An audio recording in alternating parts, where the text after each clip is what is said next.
आप सब लोग भाई बहन लोग जो आए हैं हरियाणा से इस संवाद में भाग लेने के लिए उनका विशेष रूप से स्वागत है। मैं दीवान सिंह भाई को, जो कि कई सालों से मैं एक एनवायरमेंटल एक्टिविस्ट के रूप में जानती हूँ,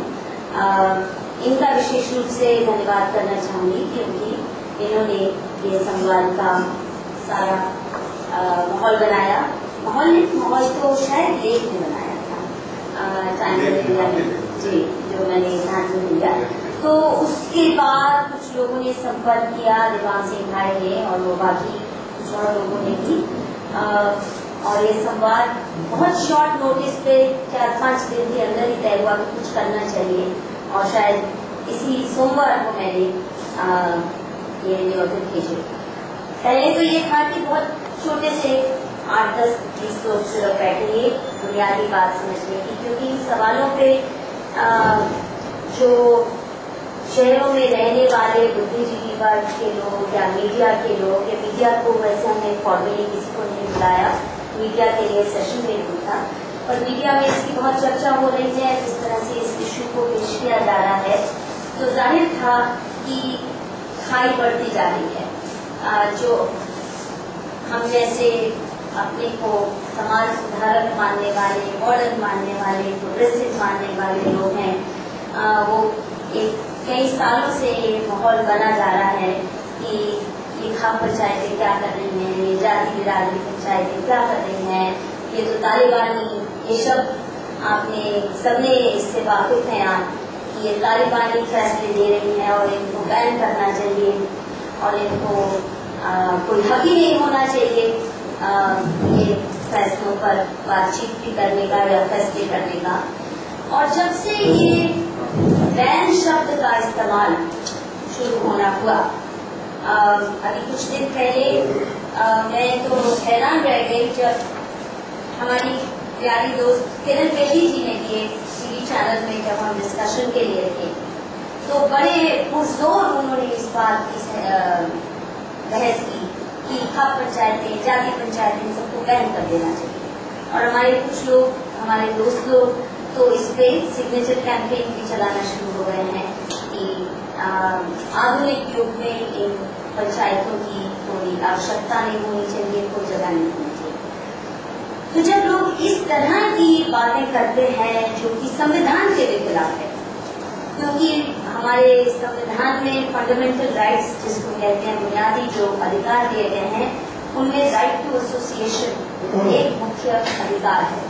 आप जाति के आधार पर, आप लिंग के आधार पर, आप धर्म के आधार पर, आप पेशे के आधार पर स्टूडेंट हैं, स्टूडेंट यूनियन बना सकते हैं,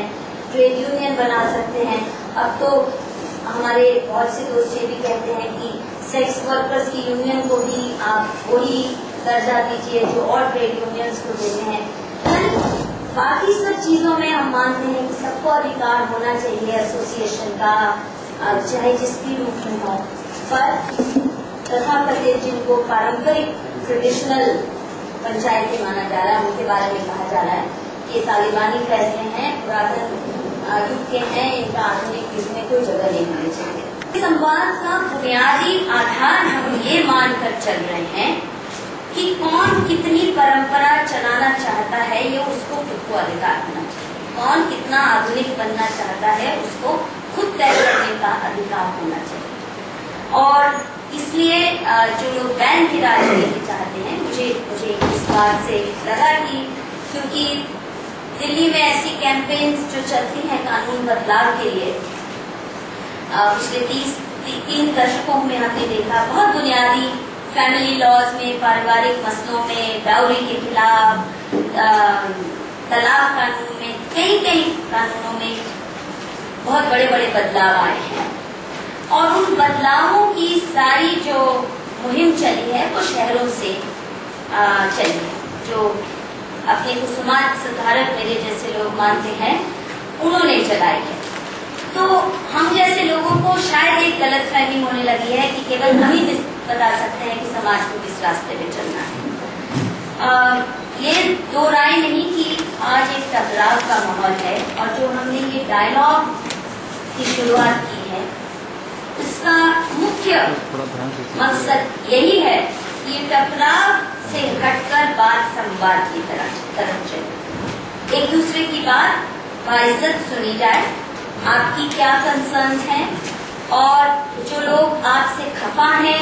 उनकी क्या जायज कंसर्न है।